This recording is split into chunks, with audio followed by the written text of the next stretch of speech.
Today, I've been proven right as former Governor Obi and his people now realize that this coalition is indeed a one-man power grab. Former Vice President Atiku Abubakar, a man who claims affinity and friendship with the South, does not believe any Southerner deserves to be president of Nigeria. Former Presidents Obasanjo and Johnathan are alive to attest to this uncomfortable truth. In their desperation to hijack the ADC, they deliberately perpetrated fraud. Dear Nigerians, in the last presidential elections, I campaigned for meritocracy, insisting that we should leave religion, tribe, and tongue from our politics. Those who were more schooled in the art of politics laughed at me because, based on their experience, only amateurs talk about meritocracy in a nation whose constitution recognizes and promotes the divisions of tribe and tongue. As I address you today on unfolding events within and without my party, the ADC, I am forced to acknowledge that indeed religion, tribe, and tongue are and will continue to be the key ingredients in our nation's politics until we do away with the geriatrics who have a chokehold on our country. A few weeks ago, I had warned that a group of mostly old former political office holders were executing a carefully orchestrated agenda to take over the ADC to prosecute Atiku Abubakar's presidential ambition come 2027. I also warned that Peter Obi and other presidential hopefuls in this coalition of geriatrics were being duped, as Atiku's men had been carefully positioned to take over the ADC party structure across the country. Today, I've been proven right as former Governor Obi and his people now realize that this coalition is indeed a one-man power grab. Former Vice President Atiku Abubakar, a man who claims affinity and friendship with the South, does not believe any Southerner deserves to be president of Nigeria. Former Presidents Obasanjo and Johnathan are alive to attest to this uncomfortable truth. In their desperation to hijack the ADC, they deliberately perpetrated fraud, of which I now present evidence to you today. I have here before you terms of settlement entered as judgment in the Court of Appeal of Nigeria, holding at Port Harcourt, with appeal number CAPH 225-2023, between the ADC, Chief Rafunsu, Engineer Eddie Lawrence as appellants, and some of the ADC state chairmen as respondents. What is the fraud, you may ask?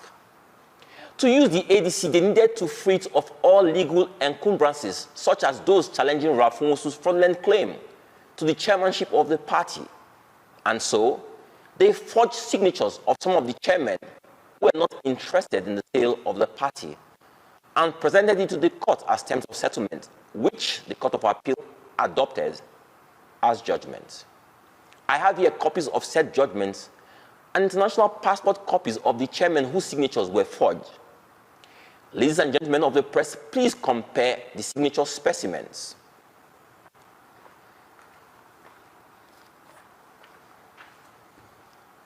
Our lawyers have dispatched petitions to the appropriate law enforcement agencies on this. As if this was not bad enough, we all watched almost 2 months ago the comedic performance of Rafunsu as he anointed David Mark as chairman of the ADC, and at the same time presented him with a membership card of our party. I again warned Nigerians that this was fraud being perpetrated in broad daylight, as Rafunsu had no legal mandate to anoint or appoint a chairman for our party. Sections of the media subsequently addressed David Mark as chairman of the ADC, even though they knew it was constitutionally impossible for this to be so. But again, this is Nigeria, where anything is possible. The same media less than 10 days ago covered and reported a supposed NEC meeting where the same David Mark was again appointed or anointed as chairman of the ADC. So, what are we to believe? When did former Senate President David Mark become the chairman of the ADC? Here is a copy of a letter written to INEC on the 29th of July 2025, wherein the same Rafunsu, who weeks before this had presented David Mark to the world as the new chairman of our party, is still signing his signature as national chairman of the ADC. What a joke. Nigerians are all watching the live coverage of a fraud so monumental and yet so stupid that it beggars belief. These men are following the law to correct their illegalities in full view of Nigerians, INEC, and the media. But nobody's asking questions because we're supposed to be a nation of anything goes. What is the fallout of all these? What is the place of region, religion, and tribe, and even tongue in all of this? Nigerians, please listen to me loud and clear. Atiku Abubakar and a few northern elites who have for decades held political power but did nothing, absolutely nothing, to alleviate the under-education and attendant impoverishment in northern Nigeria for political purposes are at it again.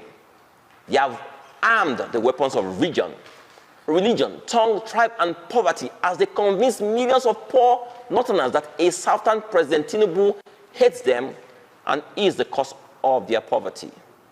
On a daily basis, they are spreading deliberate falsehoods against not only President Tinubu, but against all potential Southern aspirants like myself for the office of president. Peter Obi has been told in very clear terms that he will never get northern votes as an Igbo man, and as such, he should accept to be Atiku's running mate. In order to weaken the South, they have now drafted in former President Johnathan into the race, who is alleged to be offering Peter Obi the position of coordinating minister of the economy for him to support his ambition. In all these, Nigerians are the losers because meritocracy, which can only thrive when ceteris paribus is in play, has been thrown out of the door. Because of a truth, ceteris paribus doesn't exist in the Nigerian ecosystem. Sadly, I am now here before you championing the cause of a Southern presidency, a notion that before now was totally against all I believed in. Nigeria has indeed happened to me. I urge all Nigerians to resist former Vice President Atiku Abubakar and his co-travelers who don't believe in an equitable Nigeria. We must all come to equity with clean hands and sincerity of purpose. We don't burn our houses because we want to kill rats and cockroaches. Sometimes we just need to make our houses clean so that rats and cockroaches live on their own. My earnest prayer is that Nigeria will soon work for every one of us. God bless you all. I'll now take questions.